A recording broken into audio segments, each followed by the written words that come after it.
Great reset. Reset in our country has happened before, basically. Modern times, after the May 1369 thing, the government or National Operations Council did try to make a reset.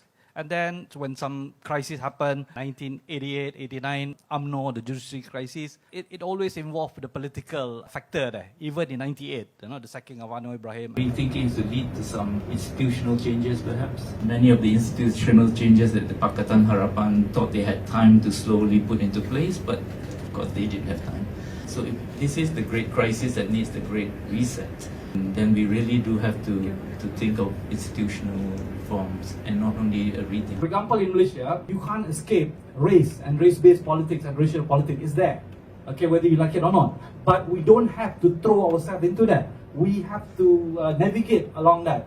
The whole world has become 1984 overnight. So the new reset, the great reset, is also going to be about what politics is going to be then and what the state is actually. The last 30, 40 years of neoliberalism has sort of decimated the state. The state actually can't do very much. Everything is done by economic forces, which usually means global economic forces. But suddenly COVID-19 happens and suddenly we're thinking the state again. Without the state, nothing's going to happen. So the state has suddenly become important. It is for sure that I think we will face a period of dark ages, but at the same time, there are great opportunities for us to reset the scene. So no single party is going to win like Umno used to win.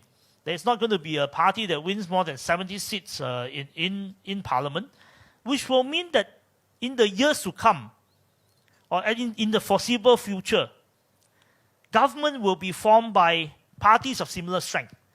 Coalition politics will perhaps dominate the future of Malaysian politics. But how to accommodate coalition politics, how to create coalitions that are stable, I think these are the long-term questions that we will have to ask ourselves. Yes, there is new normal, but the politics seems to remain the same. And maybe because my generation and above have failed. So we're looking for the new generation to come up with new ideas. But if they want to take a shortcut by just playing along and just copycat with or trying to reinvent the wheel, nothing will change. Change is probably generational. You can't expect too much from the old.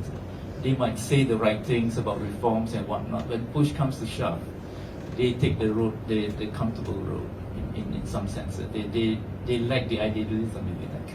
Only the young are silly enough to be idealistic. And that's how the world changes. Change always comes with the young generation. So I think we should actually give way to the young and let them make their mistakes.